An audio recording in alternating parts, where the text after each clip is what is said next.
Okay, it's 2 p.m. Great to see so many people have stayed on from Hugh's webinar there, and we'd like to welcome along to the final plenary of the EEBS, Mr. Jeff Colley, editor of Passive House Plus magazine. Welcome along, Jeff. Thanks very much, Andrew. Thank you. Good afternoon, everyone. My name is Jeff Colley. I'm the editor and publisher of Passive House Plus. It's a magazine focused on evidence-based approaches to sustainable building. It's my pleasure to introduce the final session of the Energy Efficient Building seminars. This series of events has been a collaboration between some of the most knowledgeable people I've come across in the low energy building sector.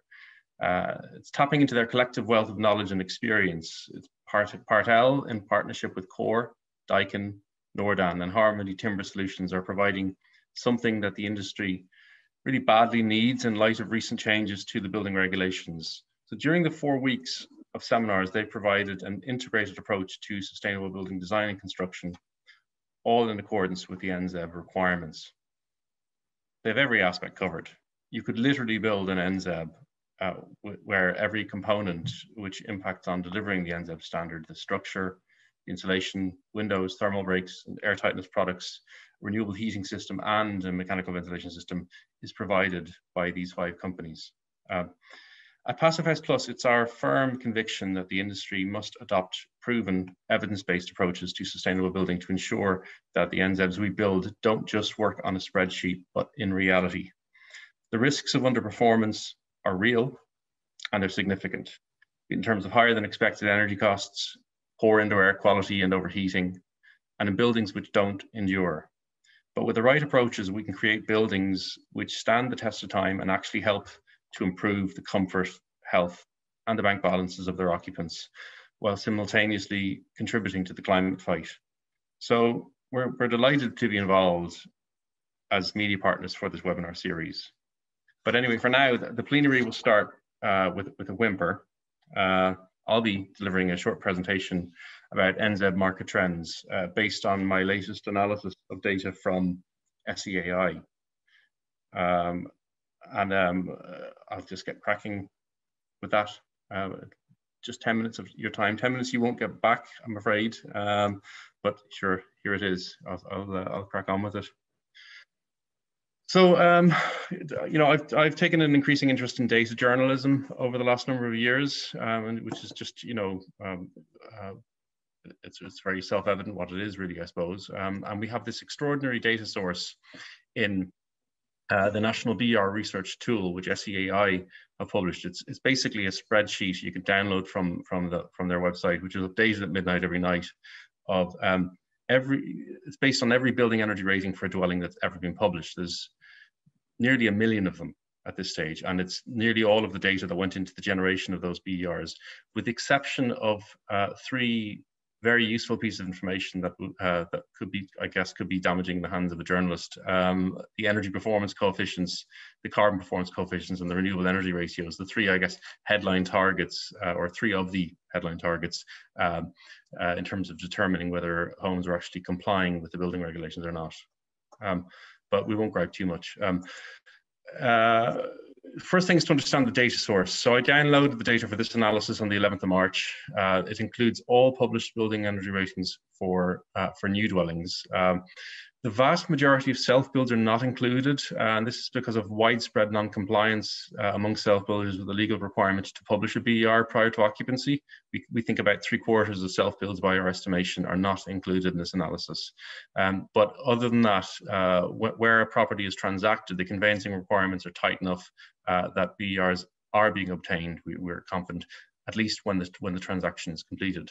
So if we look at this graph here, you'll see the standing totals for homes where the year of construction was listed as 2019 or 2020. It looks pretty devastating in terms of the drop from nearly 18,000 in 2019. That's a standing total. BERs are still being published for that year and for 2020. But it's not as bad when you take account of the lag. So this next graph shows basically the same figures, but taking account of not just the year of construction, but where the BERs were published in the same year as the year of construction. So the drop in that case is from 11,000 to 7,700 odd. Still a drop, but not as worrying and more understandable given COVID. This graph here shows the BERs in each year of construction divided by the month the BER was published. And if you look at, see there's 26 months in total listed on this. I couldn't put the actual names of the months on it because of the way this analysis works. We've got, so 26 months have happened since the start of 2019. That's why that graph is longer. And then you've got 14 months since the start of 2020. And you can see similar curves there. You can see here, this is month 16 and 15 through 17 are when the first lockdown happened for that's the 2019 homes, homes that were built in 2019. BERs were not being published for them in the first few months, or rather in March through May of last year because of the lockdown.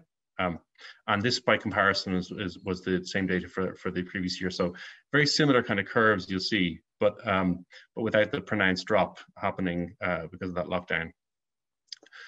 Then if we look at the actual, the substantive stuff energy-wise, the first thing is the primary energy targets as it stands for 2019 TGDL homes. And this is, from here on in, we look at 2011 TGDL homes versus 2019 TGDL, in other words, the NZEB regulation homes. Over the last, and this is specifically looking at homes where the BERs are published over the last 2019, 2020, and first couple months of this year. So we've gone from 50 kilowatt hours per square meter per annum, 50.06 on average for homes built to the 2011 Partel, to 40.8 for the NZEB. Now, that's under what the department had indicated was likely to be the NZEB target of, what the EPC minimum compliant or maximum compliant EPC of 0.30 would likely translate to in primary energy terms of 45. But we can't say absolutely. It depends on the mix of housing. The size in particular is a factor, and we've seen homes in the low 30s need, as the target for compliant with NZEB, and in some cases homes up to 60 kilowatt hours. It really depends on the size and shape of the house. By BER bands, you can see nearly everything is A2 now. I'll whistle through these to kind of not take too much of your time, but we're just under 93% A2, up from 47% A2 last year. Still comparatively little movement in terms of A1s, and you get the odd. There's I don't know, there's maybe one or two homes that are E2 rated this year, so that looks like a data input issue.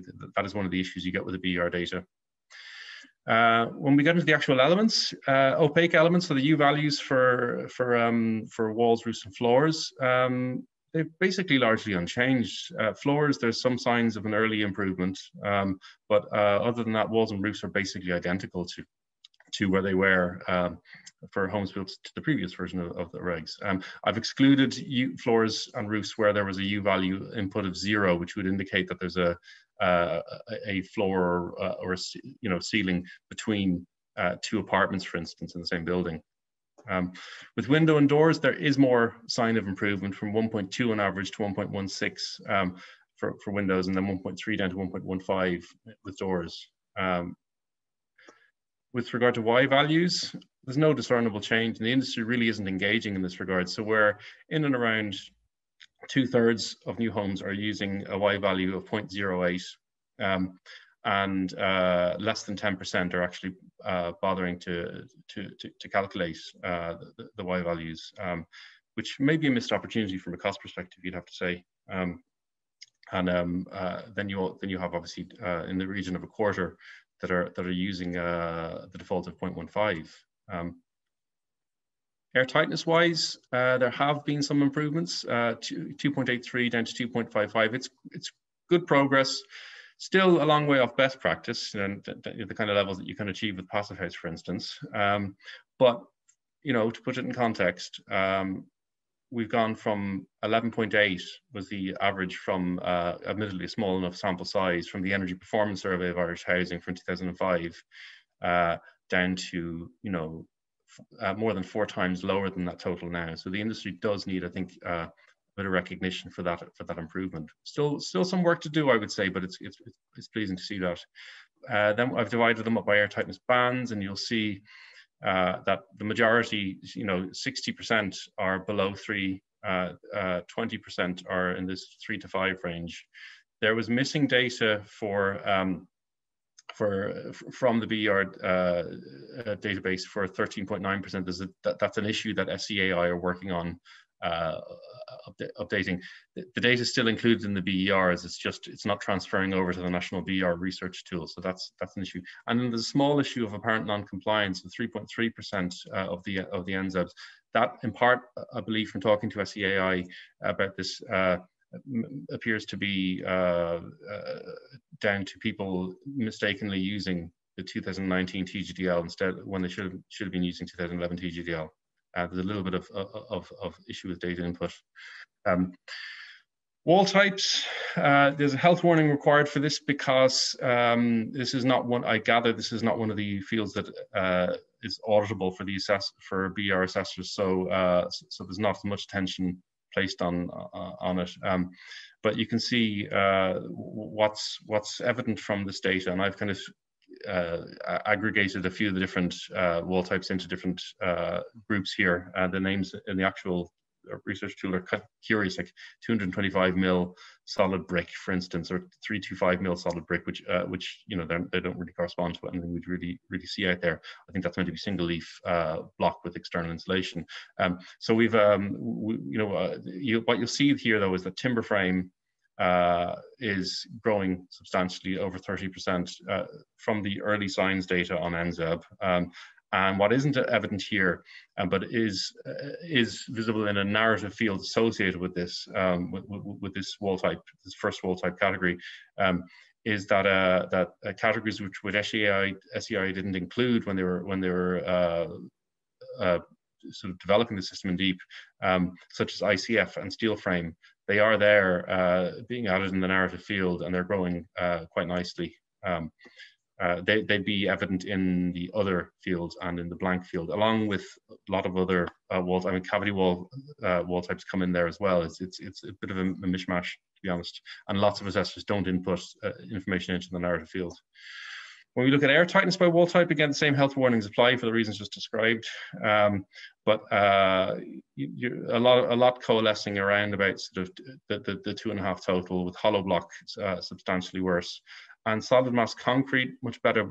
But I mean, I would say with the solid mass concrete figures that, again, the sample sizes for that category were particularly small, so I wouldn't necessarily read too much into it. Ventilation-wise, there's been a profound collapse in the natural ventilation market, which I've unashamedly happy to see, because we believe very strongly that natural ventilation without some form of mechanical, fail-safe backup is not fit for purpose for low energy buildings. But what is apparent is that MEV is becoming dominant, and we also see in here one thing that I just corrected with SCAI this morning. There was a bunch of missing data which corresponds to this field on the right, exhaust air heat pumps. The growth of exhaust air heat pumps is not from 2.5% to 13.9%. We can't say that. There was a change in DEEP when DEEP 4 was introduced, which affected how exhaust air heat pumps are inputted in, and consequently it was coming down as missing data in newer BERs published last year and this year. So that's indicative of that growth there. And then in terms of heating systems, one of the big headlines, I suppose, is this profound change that we've had. Heat pumps are, almost the only thing that's happening in new homes in Ireland. 93% of new homes. Oil, by comparison, for a country where half of the housing stock or more was on oil historically, 0.2%, doesn't even show up on the line here of homes built this year. Homes built to the new Partel have oil boilers, so it's extraordinary. You see, it's gotten to the point where at least in the context of new builds, the government doesn't even need to ban it, because it's dead already. And that really concludes that presentation. Thank you very much for listening. Anybody who wants to find information about us, that's our website. All of our back issues, I should say, are archived digitally and freely available. You'll find out on the site how to get the magazine. There's kind of free and paid ways of getting access to the actual printed magazine as well, both the Irish edition and the UK edition. So I'll go straight on from that into introducing our keynote speakers. Yeah, for anyone who missed their presentations, they're all recorded and posted on YouTube channels, on the Partel and Core YouTube channels. We're going to now, we've also got each of the 5 presenters is going to give a brief summary of their presentations. The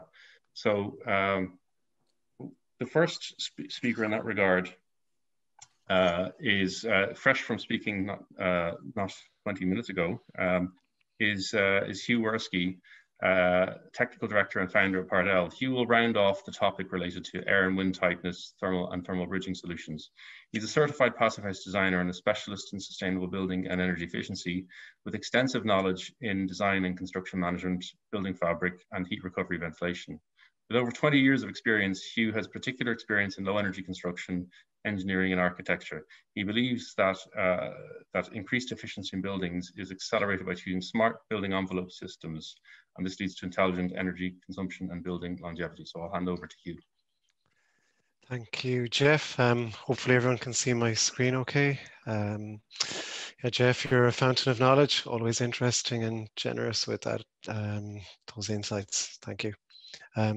So the idea today, just to take a short overview on the main points from the applications and maybe the why for air tightness, wind tightness, and thermal bridging. The main change that kind of relates to what Jeff was just speaking about is the changes to the maximum energy performance coefficient and the maximum carbon performance coefficient. So both reduced significantly. I guess we're looking at, with the EPC, 30% of the 2005 reference house, and with the CPC, 35% of the 2005 standard. So really kind of significant steps, as Jeff has kind of alluded to, over time. And I think, as somebody might have mentioned in the questions, it's more about compliance with those and less about compliance with an A2 or an A3 or an A1. It's really that we're dealing with. The air tightness, we need to be below 5, and if we're below 3, we need a mechanical ventilation system to comply with regulations. And look, lovely to see, as Jeff has pointed out, that natural ventilation is dying, thankfully, not just from a sales point of view. I agree with, I guess, Jeff and most of the stakeholders that mechanical ventilation is a safer approach generally for the occupants. There's a few things in Part F that the renewable energy contribution is based on energy demand, and the U values have also changed slightly. When you're installing air tightness, we try to get people to be aware of the differences of maybe what a system is and what a collection of parts. We like the Passive House Institute component database because it takes all products together, tests them as a system, and it's the only way that you can do that. And this is actual testing. I managed to visit the Passive House Institute, which seems like a dream now. Would be really nice to be able to do that again, but this is actually what the testing looks like. So you're seeing a timber, concrete, and also membrane to membrane tests. So a really nice way to validate what the quality of the overall system is like. This is a nice slide to help explain one of the most misunderstood products on the market. So variable technology or smart systems, intelligent systems. This is the Variflow product, and it shows in summertime the membrane can open and become quite open to facilitate additional drying. In winter, the pores can close and help to protect the construction. Those types of products are needed in some situations, not in all situations. So definitely reach out and consult, and don't be afraid to ask for WUFI analysis in your build-up. How do we get airtight? It's a 3-part process. It's design in the detail. So it's the architect, we have the Q&A on site, and the 2-part testing system. So test when membranes are kind of exactly at the stage you see in the photo, and a final test on completion. We focused previously on wind tightness. It's an area that I feel equally strongly about for a couple of reasons. One, it helps to improve the final achieved or actual real U values. But secondly, the quality of the products matters a great deal. So there's a huge variance on that. And we're trying to educate people on how products are produced and how you can help to see the differences between those. We also looked at airtightness tapes, and in a similar way to the overall systems, the quality of the tape matters as to how the overall system works. And there's a lot of decisions and choices that you can make. We showed that the ideal kind of, I feel like, balanced adhesion that we look for, it's not all about the peel or the initial tack, it's more about the final and long-term strength of our tapes. And lastly, we looked at thermal bridging. This is a structural thermal bridging insulation. And yeah, Jeff, really interesting to see that people are kind of ignoring thermal bridging. I'm hoping if we continue talking about that yeah, for more than one reason, there'll be some improvements. But as you mentioned, I actually think it impacts dramatically on BEOs, and there's real savings together with the better quality building that people can achieve by focusing on that. I think that's me for now, Jeff, so I will hand back to you. Thanks very much, Hugh. Yeah, the thermal bridging issue it is a significant one, and it's a missed opportunity. And you rightly point out it's one of the issues that can impact on the robustness of the building from a condensation damp and mold perspective as well. So it's, you know, evidence-based approaches address those kinds of matters, and that's something that we need to see the industry engaging on more. I should say that we do feel that there's a lot of people out there building to much better details than they're inputting into deep. And therefore, you know, using either a 0.08 or a 0.15 when the reality may be far better. Anyway, for next, the next speaker is Andrew Butler. He's going to give a summary. Andrew's is technical business development manager at Core. He's going to round off the topics he covered relating to the use of EPS installations solutions, and there's a varying kind of range of options for using them. Andrew has an extensive background in engineering and architecture, specializing in low energy construction and specifically fabric first approaches.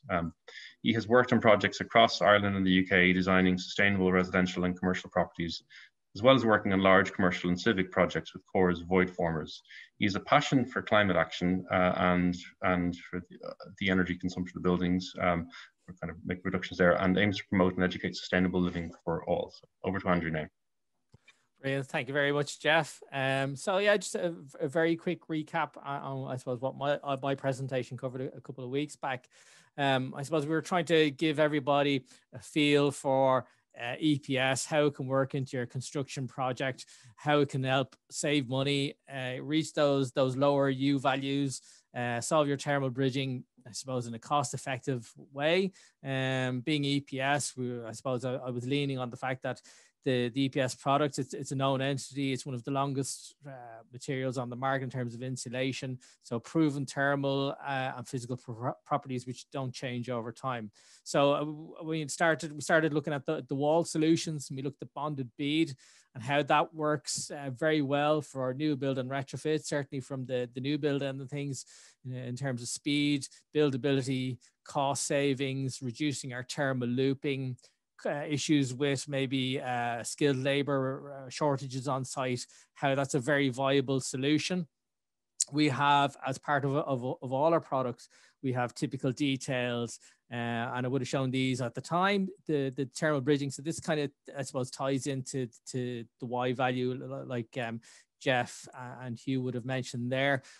We have these thermally modeled details. There's only a certain amount of people in the country qualified with the NSEI to issue these details.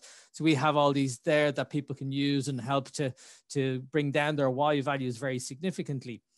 So whether it's a bonded bead product or even our external insulation product. So the way that the external insulation works, and again, we looked at the target of the new builds and the retrofits and what we needed in terms of external insulation. So we were looking at maybe the likes of our silver EPS boards.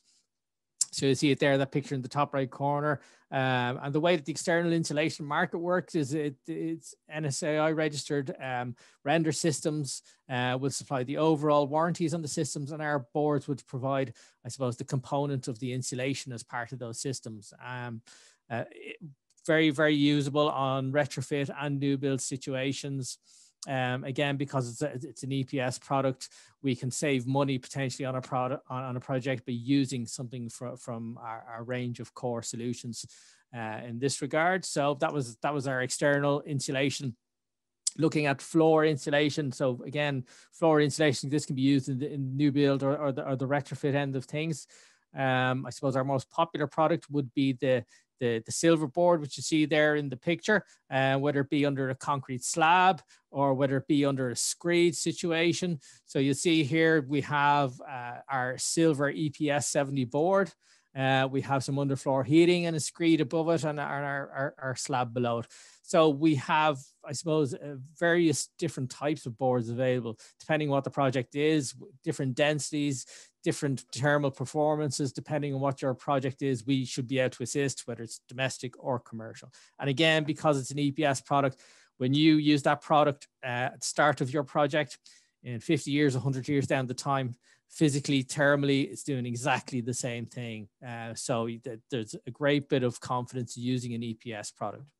I suppose that the one thing that was a little bit different from build types and looking at our insulated foundation system is a very simple way of reducing our thermal bridging, how to get to our compliance with Partel. So we're going to use an insulated foundation system. We're going to see a U value on the floor around about 0.1 by default. So we're going to blitz any requirements of Partel and NZEB, all those new regs. And again, if we use our clever thermal modeling, our details at the perimeter, we can get cost savings in our builds very, very simply by using some sort of a system like this. It's not going to cost you any more on a project by using a foundation system. And plus, I suppose I just went through the ideas behind it and how we gained our NSEI agreement certification, which made us, I suppose, fairly unique in the industry, that we're Ireland's only certified insulated foundation system. So we have a lot of backup information for structural engineers, architects, you name it.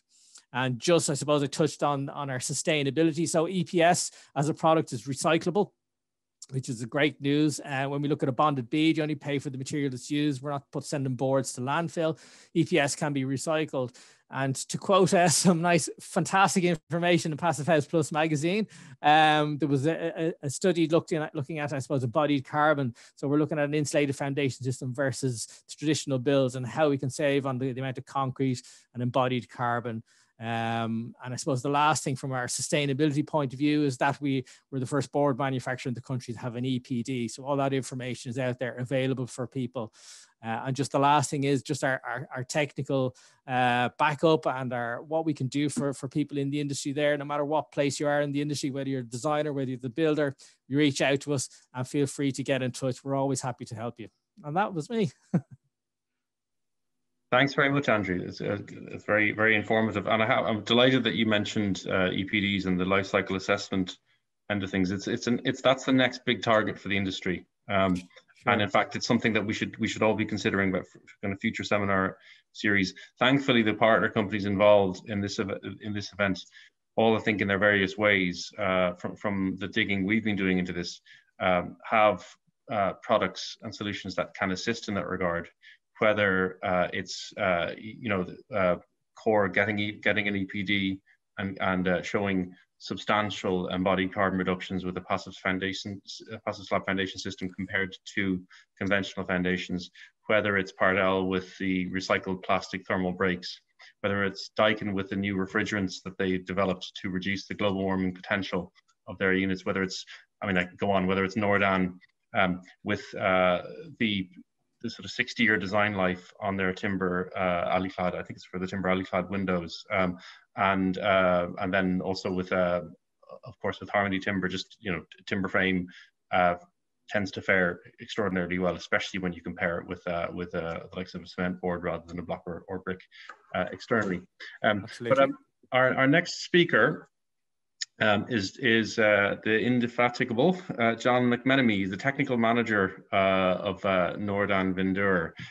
John will approach the topic related to Windows solutions to achieve the NZEB standard. He's worked in the construction industry for 35 years, starting as a carpenter with a focus on timber frame construction and offsite modular buildings. He joined NorDan in 2004, including a spell with NorDan UK, looking after their certification and testing. He's been involved since then with the specification and installation of windows and doors for large housing developments and one-off houses. And I personally have benefited from time to time from his kind of honest broker, very technical approach to understanding the subject. And so I'm looking forward to hearing what he has to say.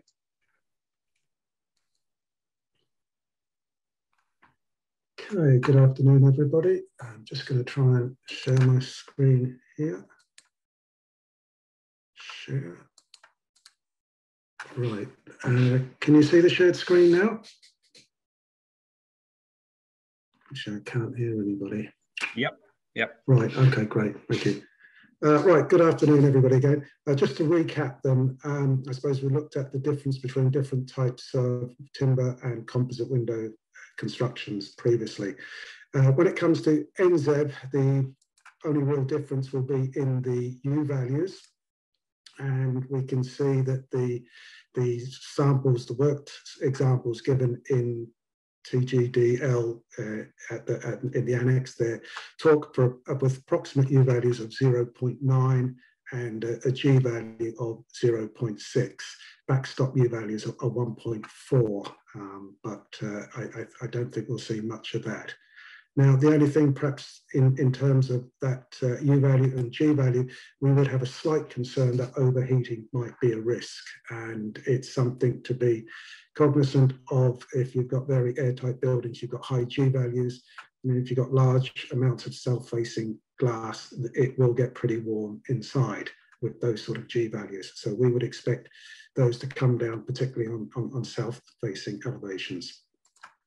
Now then, yes, the window, multifunctional, it has to do an awful lot. I gave a quick list of things it had to do in the previous presentation. I'll just run through it there again briefly. There was one important bit that I left out: provide sufficient daylighting, allow visual contact with the surroundings, keep heat in, keep heat out in the summer, ensure good weather protection, allow controllable ventilation, keep out excessive noise, ensure safety, stop people falling out. Now, on top of all that, the window and the door is pretty much the only thing in the building fabric that is designed to move. If anything else is moving, you've got problems. So not only we have to make sure the thing is very efficient in terms of air tightness and energy performance, it also has to be physically very robust. So perhaps the big issue we would have here in terms of windows suitable for this country and, say, Central European climates is the frequency and intensity of wind-driven rain. This map here showing two data sets between precipitation and average wind speeds. You'll see that most of the island is either severe or very severe wind-driven rain. So buildings, windows in particular, have to be designed and installed to accommodate that. Now, this particular book I mentioned in the presentation, printed and provided by Trada, Wood Windows Designing for High Performance. Not necessarily just for timber windows. It's very good general reading about windows and window specifications for anybody involved in specification and construction design. Now, some of the parts of it that I didn't touch on in the first presentation, but just briefly here, it's important that designers of windows determine the required level of weather resistance. It is not sufficient merely to quote compliance with BS 6375.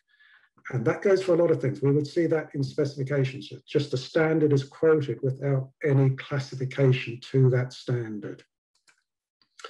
Another thing to look at, that the use of insulators within the window. We and other window manufacturers can get a standard window down to about 0.8. If you want to go any lower, you're starting to put thermal breaks in the window. So it depends what sort of U values you want to get to. We can provide anything from the 0.9 in the worked examples down to 0.7. Now, another one that crops up in questions to some of my colleagues at work is the number of seals in a window. This design guide by Trada touches on the subject here, and you'll note that the text there says that the care must be taken to avoid any moisture becoming trapped between the two seals. So what does that refer to? Look at these sections here. We've got two particular window samples. You've got an external seal there and an internal seal there, and the lower one, there's an external seal on the outside and an internal seal there. That's two seals. You'll get examples now with 3 different seals. This particular window here has only 1 seal. Why is that? The 1 seal at the back there will provide adequate weather protection. With the multiple seals, there's a risk of moisture getting past the external seal and getting stuck in that cavity in there. With continued wind-driven rain from the outside still driving water in, there's very little way for it to getting out, and it can sometimes get past the inner seal and leak into the building.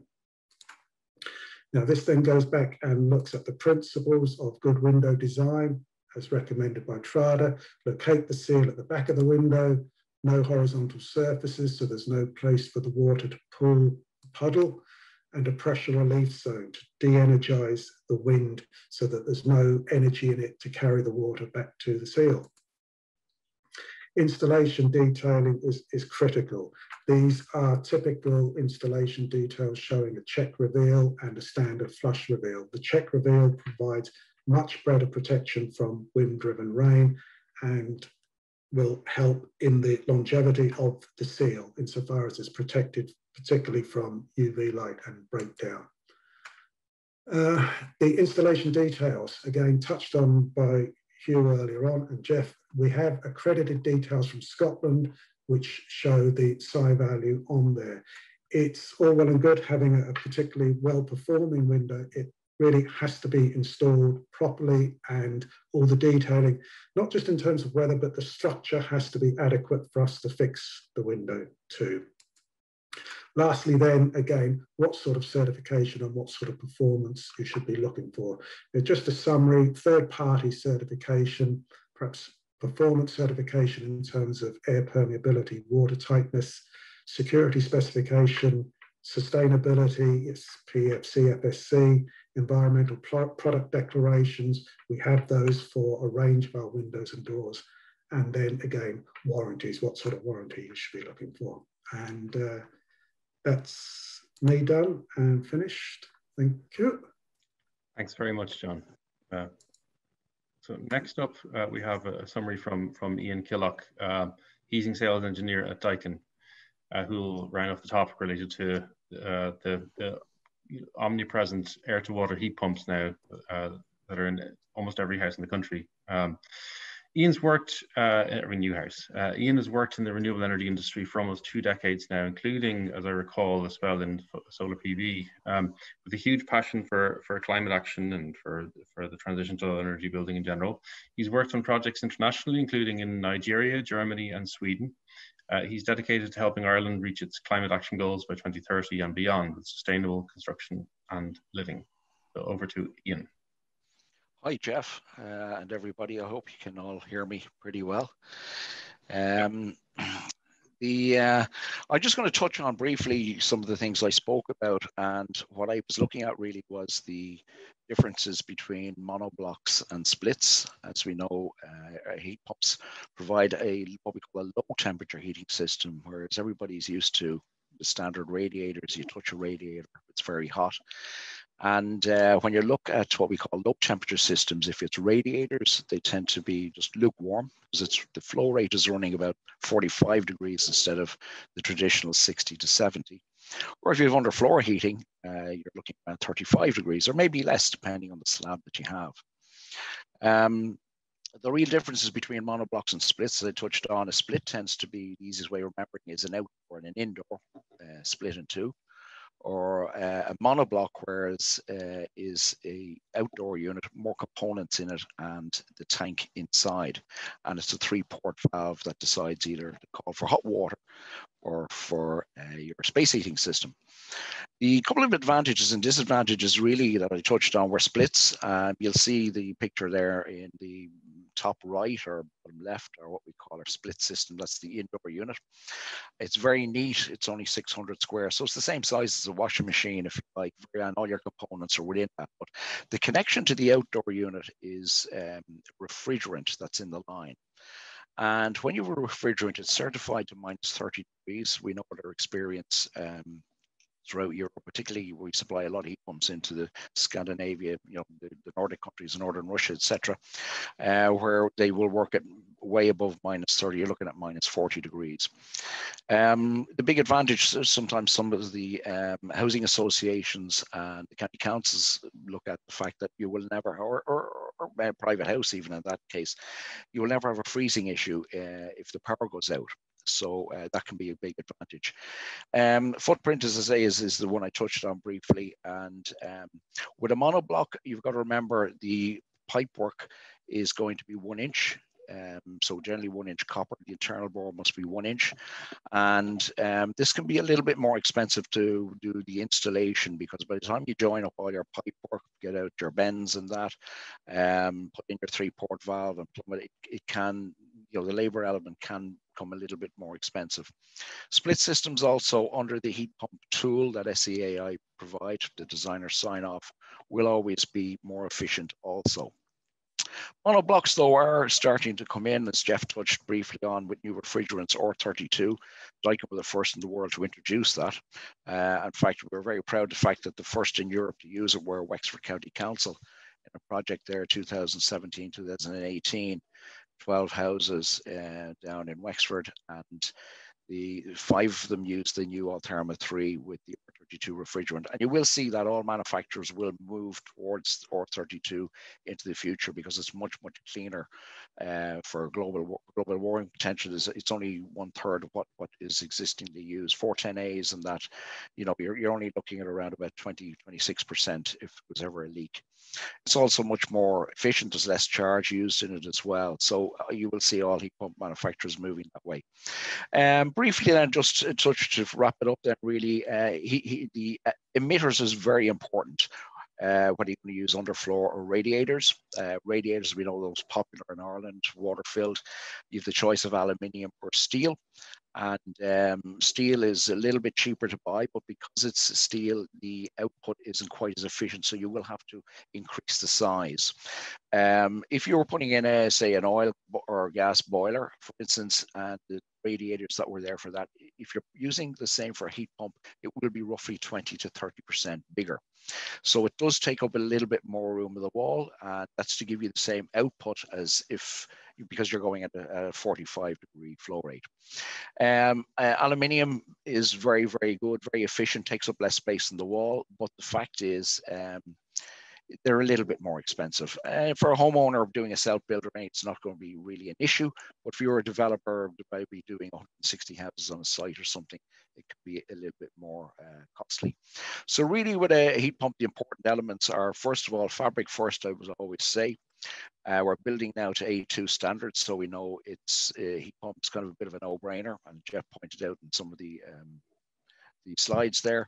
But for retrofits, you've got to look at certain elements, make sure that you have a lot of insulation in, the ventilation is done right, windows and doors, and you know, then look at your elements. Retrofits really are going to be a radiator job. It's going to be probably upstairs, downstairs, and then about it controls on that, a good thermostat. That's particularly needed, because we all know a lot of houses going in the past, there are boilers and there's no what we call interlock, no thermostat. It just, the boiler runs away all the time. So I'm looking very interested in taking any questions that we have from the panel when it comes through later on, from anybody who wants to join in. And that's really covering very briefly what I covered there the other day in my air to water heat pumps and introduction. So back to you, Jeff. Thanks very much, Ian. So the final summary is going to be delivered by Martin Williams, the Contracts Director at Harmony Timber Solutions, who's going to talk about, obviously, timber frame structures and their kind of solutions in this area.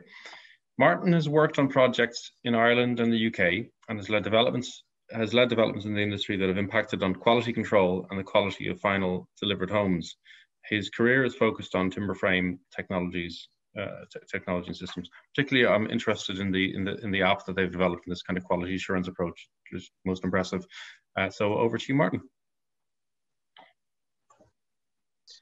Thanks very much, Jeff. Can everybody see my screen? Yeah. Still see the screen? Yeah. Thanks very much for all involved in the presentations in the last few weeks. I've got a lot of even the other presentations, so it's very informative. Just as myself. Just a quick brief about our company. Martin, sorry, that's the presenter view that you have on there if you want to switch screens. Clear now, Hugh? Yeah, perfect. We were established in the UK in 2011. We started manufacturing back in Ireland in 2015. We've 100 employed directly, indirectly, and we've actually, commencement now has gone in, hopefully with COVID, for our new factory. Just what we have on offer with this presentation, our timber frame structures, which will be external walls, internal walls, party walls, our roof trusses, and our posi joists. So just quick review, I'm just going to run through our walls, floors, and roof trusses and how our offering will affect NZEB and any compliance to it. First, we receive it, we have an order. We're highly process driven. So each individual order we get, our client's drawings, we have an experienced team of designers. We will go through it. So we would take fabric first approach to do with cold bridging, thermal efficiency, air tightness. Our factory environment then, again, it's all processes. So it's computer to saw and everything is pre-cut for manufacture. Also, our factory is NSCI audited, which is audited every year. So all our processes of how we design, manufacture, income and material is all strictly audited. Loading and dispatch, we would work to critical delivery periods on site. So a strict delivery schedule for on site, on time approach for everything to be delivered for fitting on site. And on site, we've put a team of over 40 involved in different erecting crews. So for fitting our kits, our roof structures, our floor, metal web floor joists on site. We have 3 different walls on offer. Our 0.18 would just to meet the backstop value. Our 0.14, which is our most common wall, which will exceed the minimum regs, and our 0.12, which will be generally targeted towards our passive style and one-off houses. I'm going to go through our 0.14 and just give you a more detailed approach to it. Our 0.14 wall is, we go to our structure.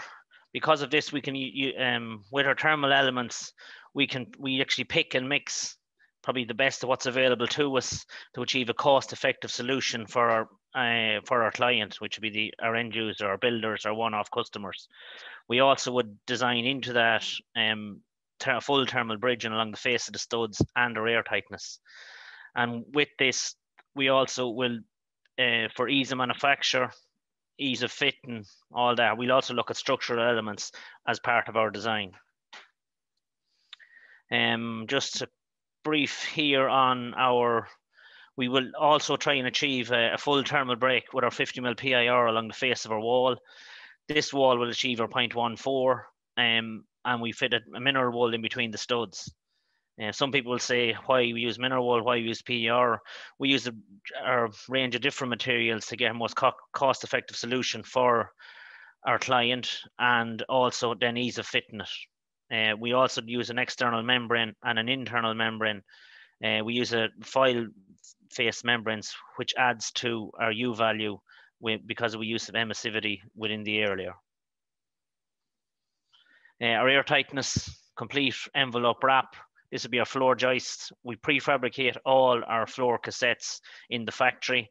So we're able to design for the full span, for structural elements to them. We will wrap our airtightness membrane around our floor joist so we can achieve a full, complete envelope, which adds to the end product for achieving good airtightness results. We also fit our OSB with glue and screw our OSB to the joist in the factory. So again, it'll reduce health and safety issues from working at height. Our cold roofs, we supply roof trusses and fit them with our timber frame kits. With this roof, we don't fit the insulation because it's the last product that probably go in on the site. We do fit the airtightness membrane. We use large rolls so we can achieve less joints on site. We'll also tape and join into our wall membrane. So again, we're achieving a full, complete wrap. We also fit our service battens to the underside of the roof trusses. So your electrician, any of the services can be ran in between them with ease.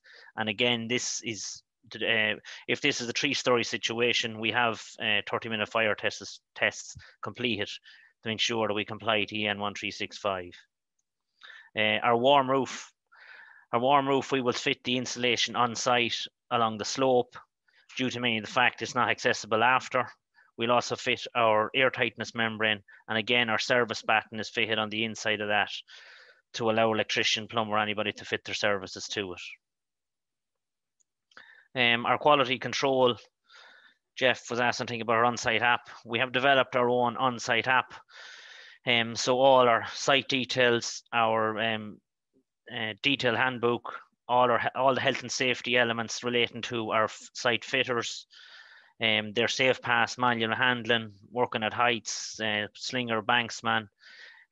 We also have a full checklist that we get all our fitters to check, and we use pictures which are taken and time and day hit.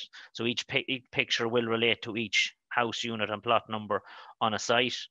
We also provide on-site access to this app with any of your health and safety personnel on site or the site foreman, so they can check our progress and that we're completing all the works as required.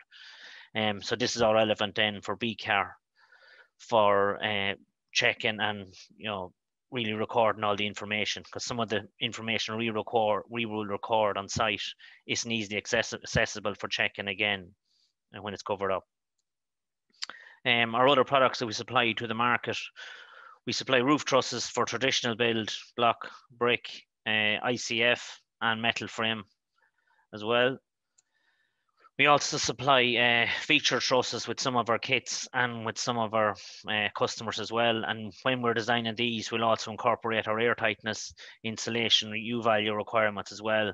So again, the person can get the full benefit of the feature truss.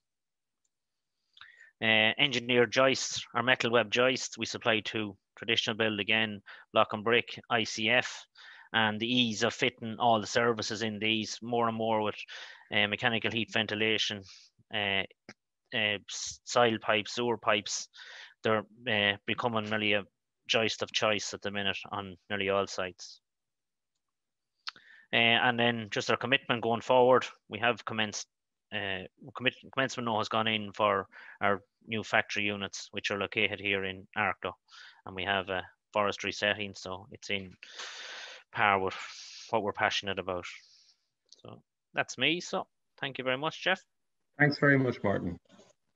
So now, rather than recapping Hugh's presentation, given that it's so fresh in the mind, I think it makes sense just to launch straight into the final Q&A. And I think because the Q&A was missing from Hugh's session, it probably makes sense to start with those questions specifically. So I'll launch straight into them for you, Hugh. Great. Yeah. What is the difference between air changes as opposed to air permeability values? Yeah, I guess that's the question about how it's recorded between like a passive house or Irish building regs. So with a passive house, the air changes. It's more about the air volume irrespective of surface area, whereas air permeability is it's both the surface area and the air volume. That's the real difference. They're not interchangeable figures. You have to measure each one separately. So for Irish regs, you're looking at air permeability. Certified passive house, it's air changes. And yeah, exactly. And for this, just to be clear to everyone, when we talk about air changes in this context, we're talking air changes per hour under pressure test conditions, the same 50 Pascal pressure differential you'd have with the air permeability test. So this is through unintended air changes through infiltration, rather than the air changes that you actually want to deliver through your ventilation system.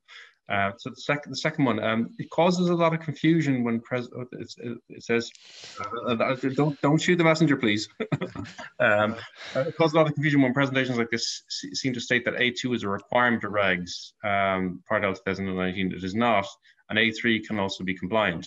That's true. CPC and EPC prove compliance, not the letter, and that's just I guess an observation rather than a question. Let me see. I'll launch into the next one. Hi Hugh, with the decentralized system, what is the resultant impact on the BER results with the increased number of fans versus centralized? I assume the demand on the grid is increased, which will impact the renewable energy ratio.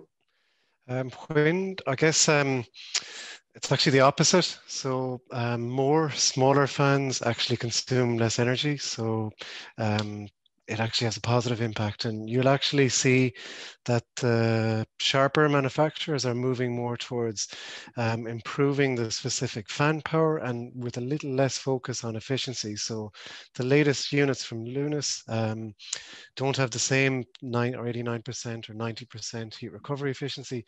That's reducing, but the fan power is improving. So you sacrifice one for the other, and in a low energy fabric first building, that can make more of a positive impact on the overall energy consumption. Interesting. The next question, how many intake and extract units are required in a typical house? And do you require intake in all habitable rooms? Yeah, if it's CMEV or heat recovery, you have an air inlet in all habitable rooms and you have an extract in all wet rooms. Okay, great.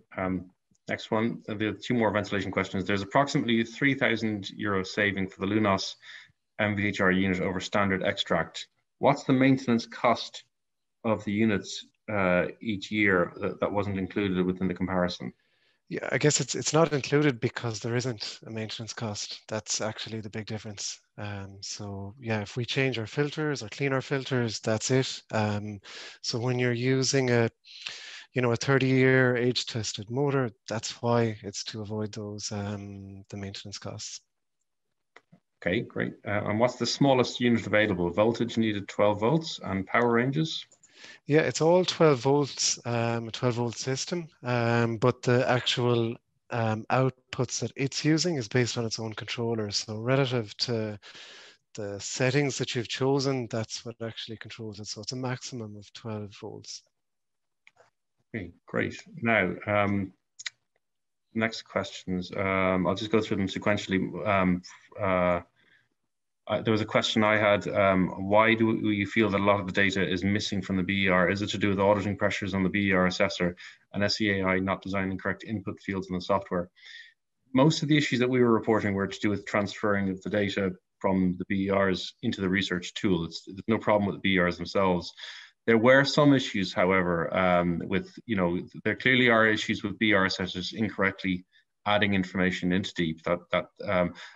There were a number of BER assessors who'd chosen the wrong version of TGDL, for instance. And there were assessors as well who'd incorrectly inputted a value, an airtightness test result of 0.0, which I'd like to see. As a consequence of me raising the question, the guy I deal with in SEAI told me that there's 25 BERs that are being investigated for potential audit. So I'm sorry for whomever the unfortunate BER assessors are in that case. next question, Stephen McGovern. My experience would suggest, this is just a comment, I think, that typical one-off builds will work with the ACDs regarding thermal bridging and airtightness. I guess it's larger developers that will aim for backstops and ignore ACDs if they get a simple pass. I don't know if anyone's got a comment to respond to that. I think on that one, a lot of the larger developers are using off-site manufactured systems, which probably have better ACDs than the 0.08 if they're using a timber frame or metal frame, maybe some of them. So that's actually, and I know, to be honest, most of the timber frame companies, and Martin included, are looking at providing ACDs for their systems. That actually squares with my own experience. Looking at the BER data, one of the things we noticed with the previous analysis was that there was more of a shift towards, for instance, mechanical ventilation. If we looked at the developer houses, because you can identify them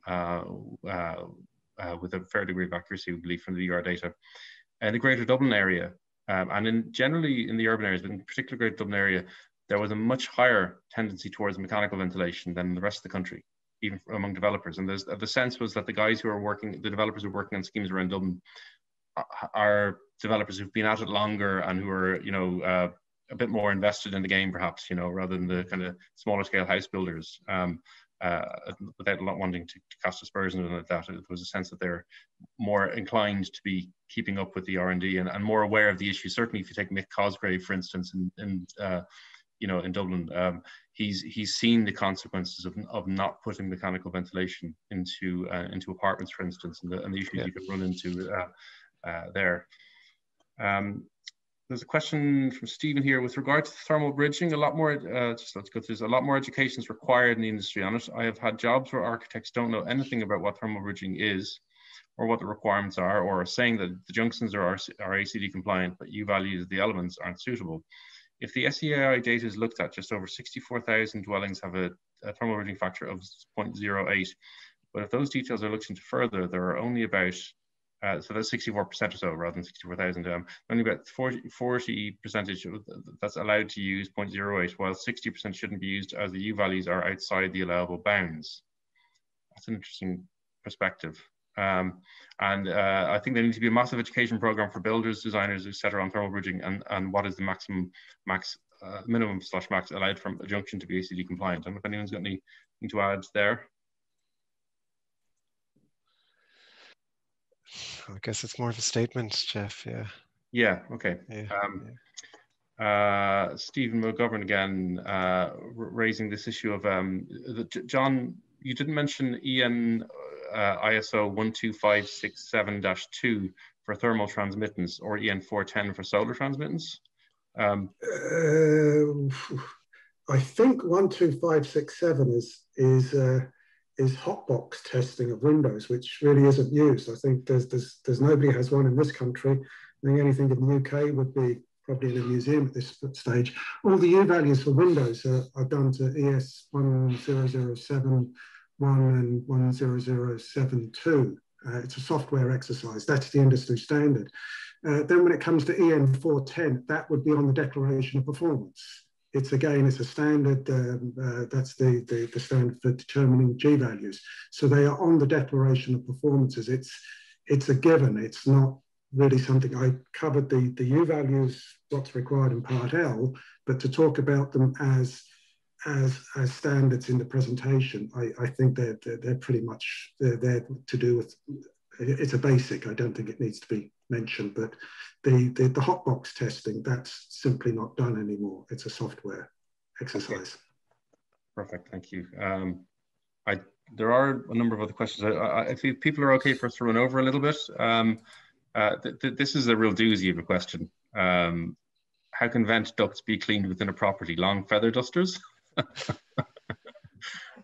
There is systems available not in the UK or Ireland commonplace that can clean long ducted systems.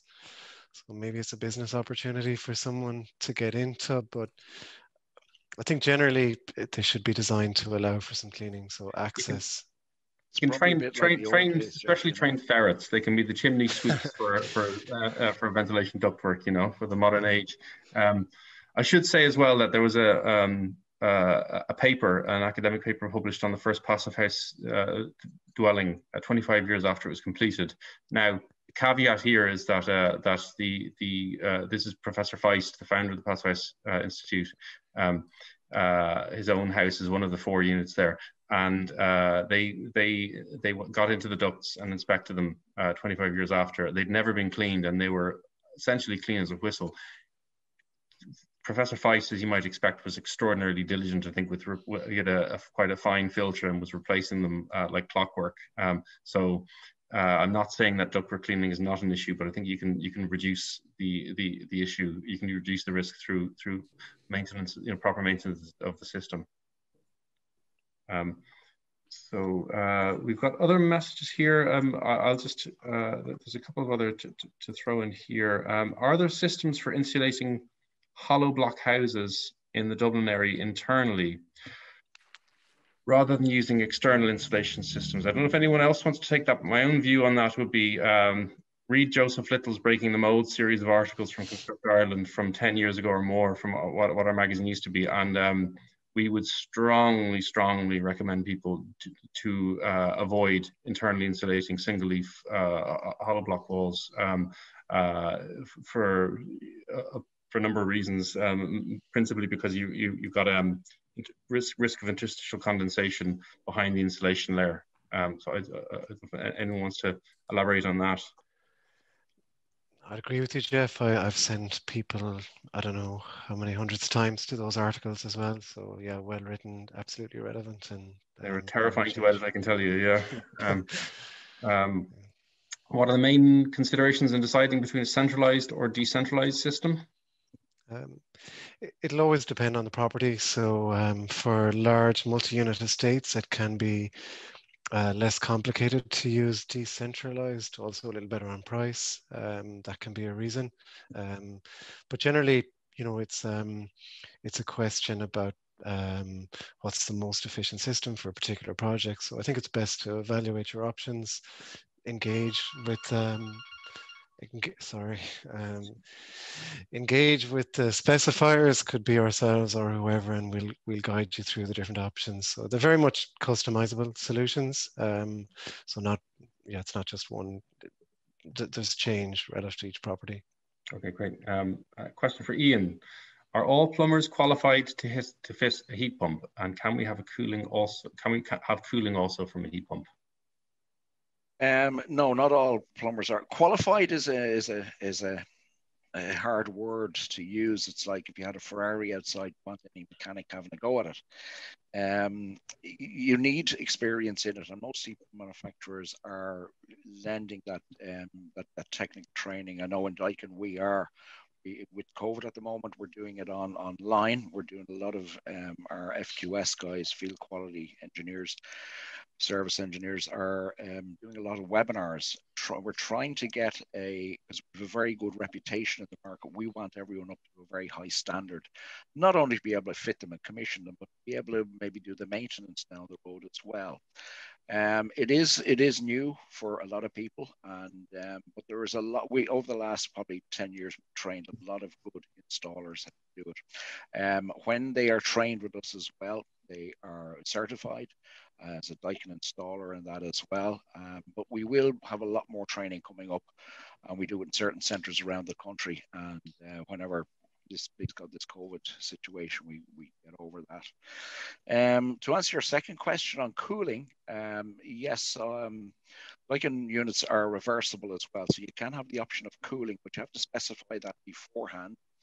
You need a reversible model, but we're starting to get a lot of inquiries on, as you alluded to earlier, there's a lot of, when extensions are done onto houses, maybe the kitchen area at the back, it's a lot of glass and it's getting very, very warm. So you can have what we call a convector unit. So you can do a one-on-one, you'll have one outdoor unit to use that as cooling, or the actual heat pump itself. When you're putting in initially, you can put in a heat pump convector to that, and that will provide cooling in that particular room or that particular area in the summertime when it starts to overheat. The caveat to that as well is if for some reason you need a bit of extra heating, because it's heating as well in the winter, you would have heating from that unit as well. So I think it's something we will see a lot more of coming into the future. As we know, the houses here, we don't get anything like the heat we get in the Mediterranean or some of our European colleagues, but it's 3 or 4 weeks a year. Maybe we will, and maybe we will start to get longer summers, which is predicted certainly. And we certainly see it as it's going to be part of the future for heat pump installations.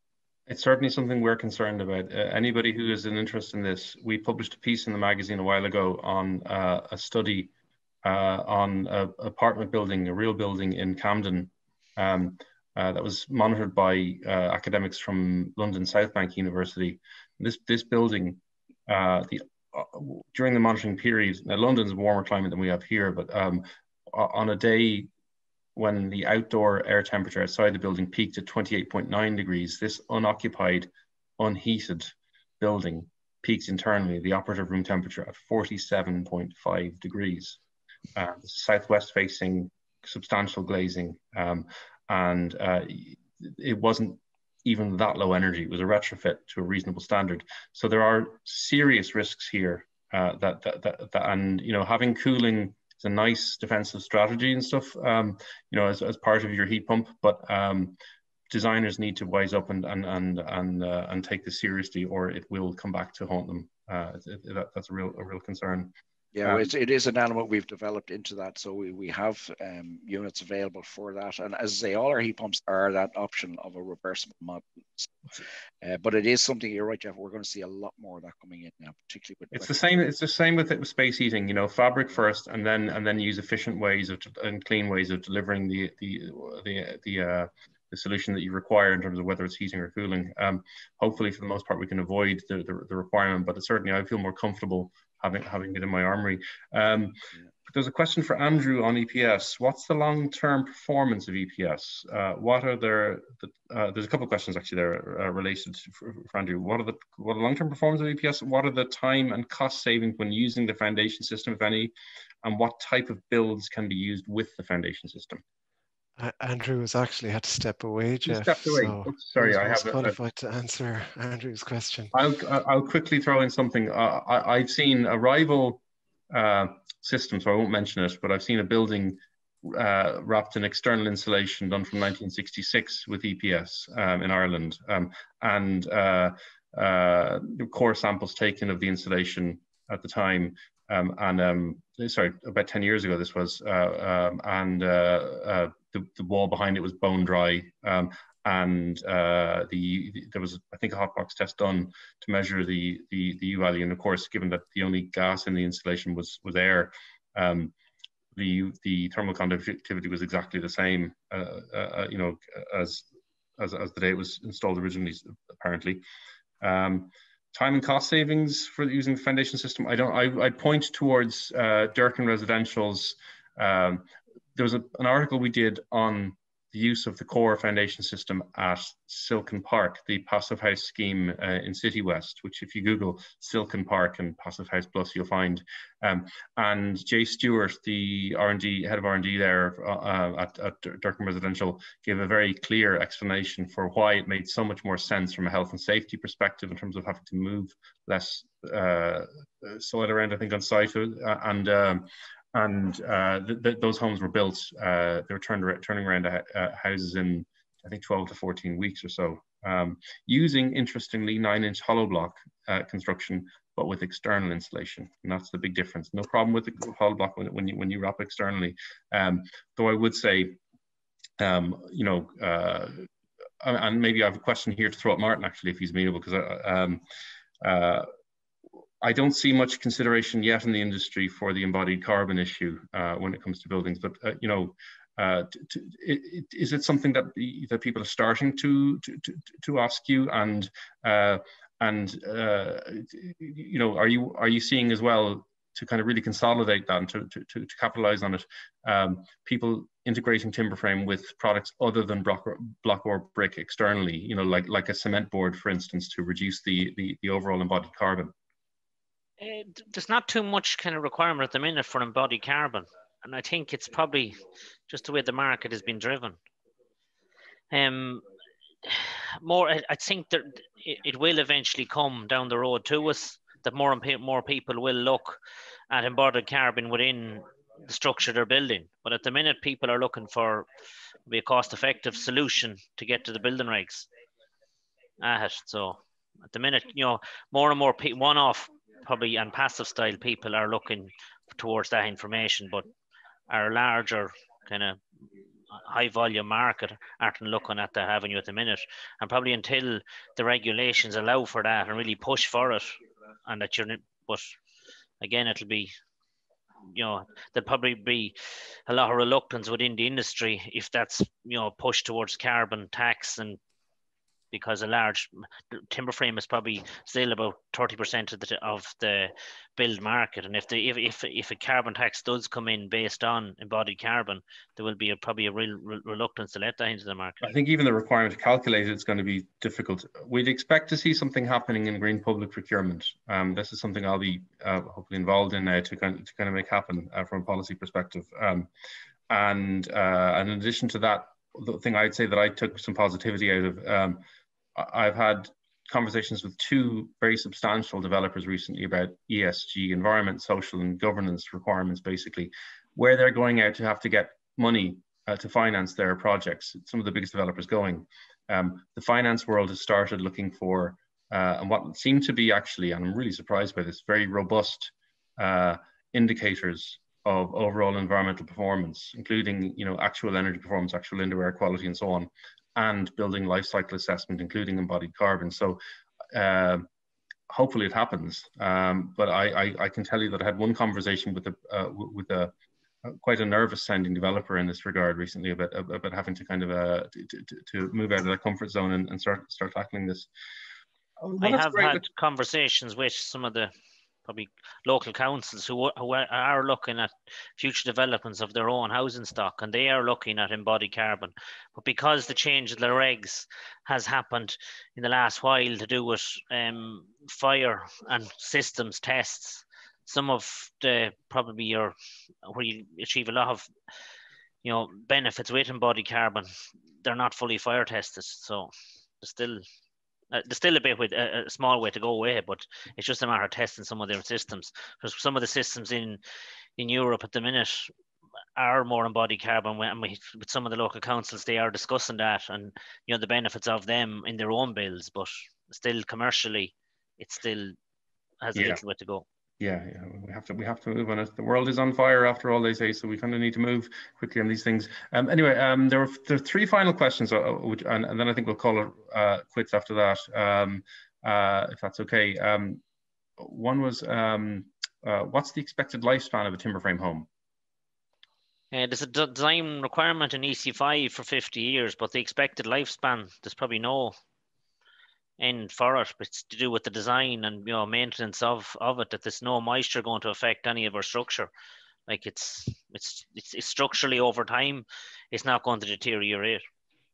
I think the likely outcome is that a retrofit or a changed use or a scenario like that should be what happens, a timber frame rather than a replacement through failure.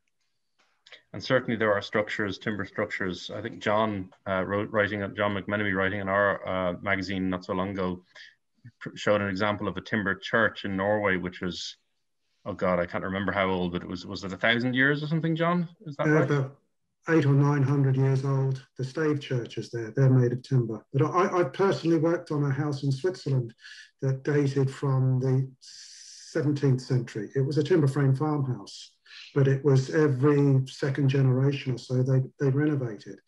And that wasn't uncommon for that part of central Switzerland. So yeah, the lifespan of a timber frame structure is indefinite. It all comes down to the detailing and the quality of the workmanship of the initial build. It's so essential to everything that we do here, having that robustness, and we have enough of an understanding now of building physics. We know how to make buildings work and how not to, But finally, do you think the current regs are a good stepping stone towards net zero energy buildings? Can you envision the U values improving much, or improved thermal bridging factors or efficiency of equipment, or do you think we're almost at the max that can be improved? I don't know if anyone wants to take that. I think logically, yes, they are close. They're definitely a good stepping stone, and it's pretty much what's been discussed here, that we'll see slight improvements in U values. We'd certainly like to see more onerous targets on air tightness, and that has a couple of reasons, but actually the longevity of buildings, if the air tightness is lower, we should expect the buildings to last longer. So I'd like to see air tightness, but after that, it's the carbon footprint. So it's the life cycle assessments. And I think that's what we need to be able to apply pressure to try have that integrated into the next changes in regs. Absolutely. I think I completely couldn't agree more on the air tightness point. I'm reminded of Professor Feist saying that the reason they set the air tightness target for passive houses at 0.6 was not for energy, it was for structure, because of their experience that in summer wet, winter cold climates, if you don't get it right, you get vapor condensing in the structure and causing damage. So you know, it's not there on a whim. These elements, air tightness, thermal ridging, high levels of insulation, and proper ventilation, they're all there.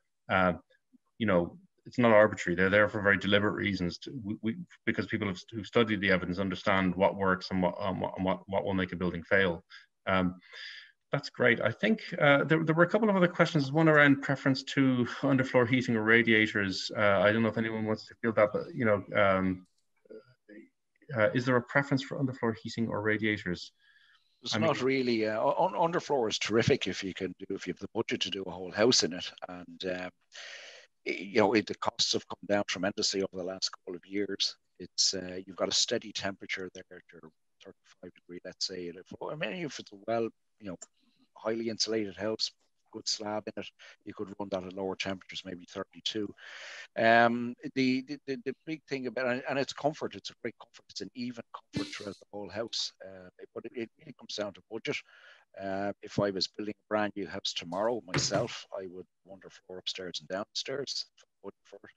I think it takes up aesthetically, you know, there's nothing on the walls, you can move your furniture around, everything. So, but it comes down to costs really in the end. But you know, if you've good radiator systems, that's why there should be always a heat room calculation done, room by room calculation, so that you make sure that you have proper output for heating each particular room. But underfloor is fantastic, but let's face it, for retrofit, it's very expensive and it's impossible to do in a lot of projects.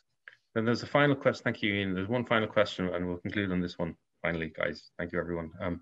I've heard issues surrounding exhaust air heat pumps. Are they due to operation or design of the heat pump? I can't really comment on those because we don't manufacture an exhaust air heat pump. We've always stuck with what we know. At sometimes I wonder, you're designing this fabulous building and making it completely airtight and then coring 2 big 6-inch holes in the wall. So I ask about that, but they seem to be very efficient, and especially in smaller apartments, and that feedback is good on them. And, yeah. You know, so, but you know, I air to water, air to air, ground source, that's our main whole market. I think with all I'd add is a comment on exhaust air. Yeah. There's a couple of things. One is that we published a case study, a news story rather, on a house in Niels Johansson from formerly the Swedish Trade Center, who put in exhaust air heat pumps, 2 of them, in quite a large, what was then avant-garde low energy building 21 years ago. And we spoke to him very recently for a news story in the mag, and he was very, very happy with them. So they have a longer history of use in this country than people may think. There can be an issue, though, I accept, where depending on the design of the exhaust air heat pump, if you are increasing the ventilation rate in order to generate hot water, for instance, I think that can be problematic, you know, and that needs to be, you'll find exhaust air heat pump companies who have good answers to that, I'm sure, but it's a consideration. Okay, great. Well, look, I'll thank you for being so patient. Sorry for running over. I have a tendency to over elaborate myself, as is a bit of a in-joke in the industry, so at my expense. But look, I'd just like to thank everybody so much for attending today, and to all the partner companies for being involved in this event. It's I've certainly learned a lot, and I think you know, the whole industry has so much to do now to ensure that we don't just tick boxes and that we actually produce successful buildings. The knowledge is out there, the solutions are out there, and if we sit up and pay proper attention, we won't, we don't have to make mistakes. We don't have to end up coming back in a few years' time wondering what we need to do better. The solutions are out there now. All of these CPD seminars that have been hosted over the last few weeks, including this final plenary, are being recorded and made available online on the Partel and Core YouTube channels. So just at that, yeah, just like to thank everyone. Thanks for the opportunity to be involved, and get out there and design and build the best low energy buildings possible. Thanks. Before you go, Jeff, I'd just like to take a second to thank you very much for your generous time, information, and the same to all of the attendees and the speakers. And probably those that we don't see did much more work than all of us. So huge thank you to Ulia, to Brian and Lisa. Yeah, I have an idea of how much work goes into presenting this, but not in a full appreciation. So yeah, it's absolutely. I'm a terrible man for neglecting to attend to these kinds of things. But certainly, I've been very impressed with the diligence that they showed in that. So look, thanks so much to everyone. Thanks to all the partner companies, look forward to seeing the resultant buildings for consideration for publication in future issues of Passive House Plus. Thank you. Thanks, Jeff. Thanks, everybody. Take care. Cheers. Thanks. Thanks all. Bye-bye. Cheers.